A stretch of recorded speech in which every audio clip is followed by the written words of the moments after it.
Hey guys, and welcome back to the Ring of 57 YouTube channel. Today we're covering some bells and whistles in the Fueltech system. This is one of my favorite systems to work with.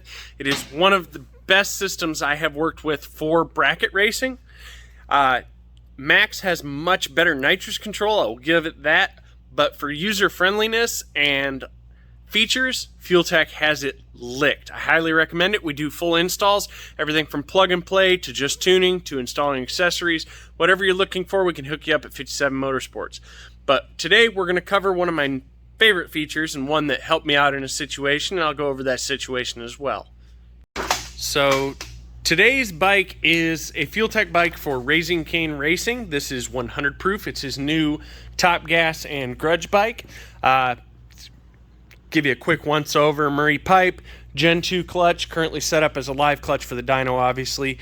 1507, Vance 9's head, 428 cams. It's 24 volt start. What else we got going on here?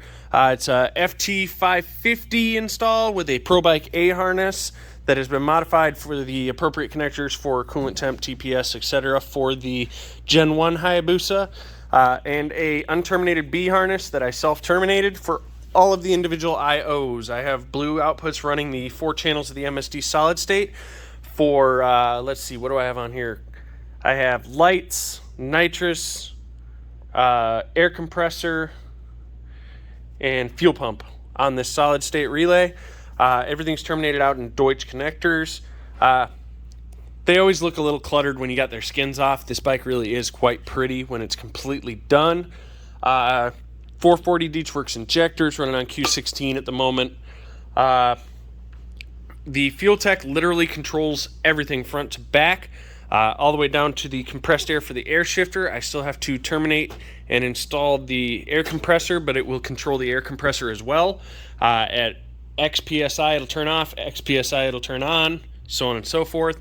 Nitrous pressure is wired up through the B harness, air shifter, auto shift, all the bells and whistles. But we're getting off subject. Let's get on to the compression test itself. This bike is powered through the kill switch that controls the main relay, and from there everything else is on the Fueltech. So this bike, so to get to the compression test, you're going to tap center of your screen.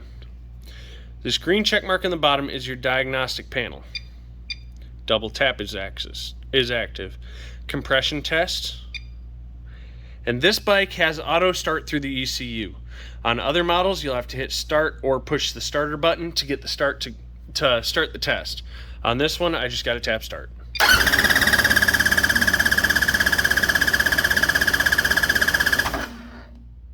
So, this gives you a general health.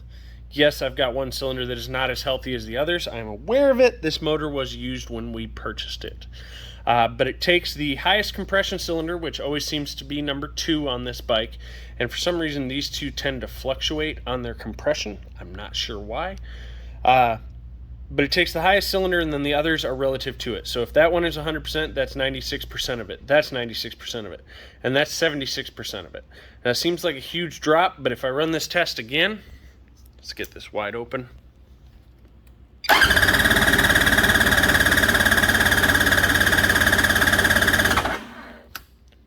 It just didn't have enough cranks, and my wrist fell off of the throttle. So there's more of a relative test. We got 193, 86, 90. Not horrible, not great. So all it's doing is a rough calculation based on the cranking, amps required, and how much it slows the motor down. So it is not a dead accurate test, but it is a good general test to see if you have an injured motor. If you have a cylinder that is misfiring at idle, you can run that test. I.e., I had a dead cylinder yesterday, couldn't figure out why. Checked for spark. I had spark on all of them. I had good plugs in it, good coils. I even swapped a coil out for a used one we had sitting around. No cigar. Check the injectors, because these are a set of injectors that I had one fail on in the past. I've had them cleaned, and they all seem good, but I didn't want to take the chance. They are all good, all within 3%. So I got onto compression. Ran a quick test, and bingo, bango, bongo, I have low compression. Now, I did put the head back on this motor after cleaning up 2 of the valves that had corrosion on them because this engine had been sitting for 3 years on a shelf. and it managed to get some water in it. I did not check the valves. So this is exhaust side, intake side from left to right. 10 thou, 5 thou, 9 thou, 8 thou, so on and so forth. You can get the general idea. Where we hit the issue biggest, now these numbers are not acceptable and I did adjust them, was cylinders 3 and 4. I had hung valves.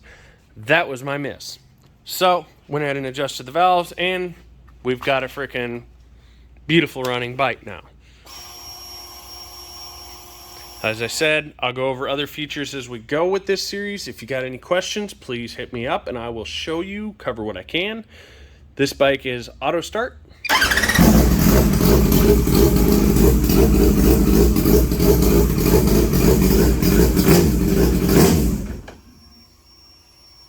And it is cold.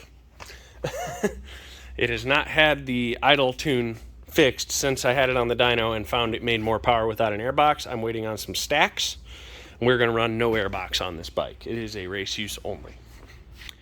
Thanks for watching the Marine 57 YouTube channel, guys. If you got any questions about Fueltech, hit me up. If you're interested in getting an installation done, an install on this level is going to set you back about $6,700. But there's so many more bells and whistles. Keep watching. I'll show you everything I love about this and why I love it. Thanks, guys.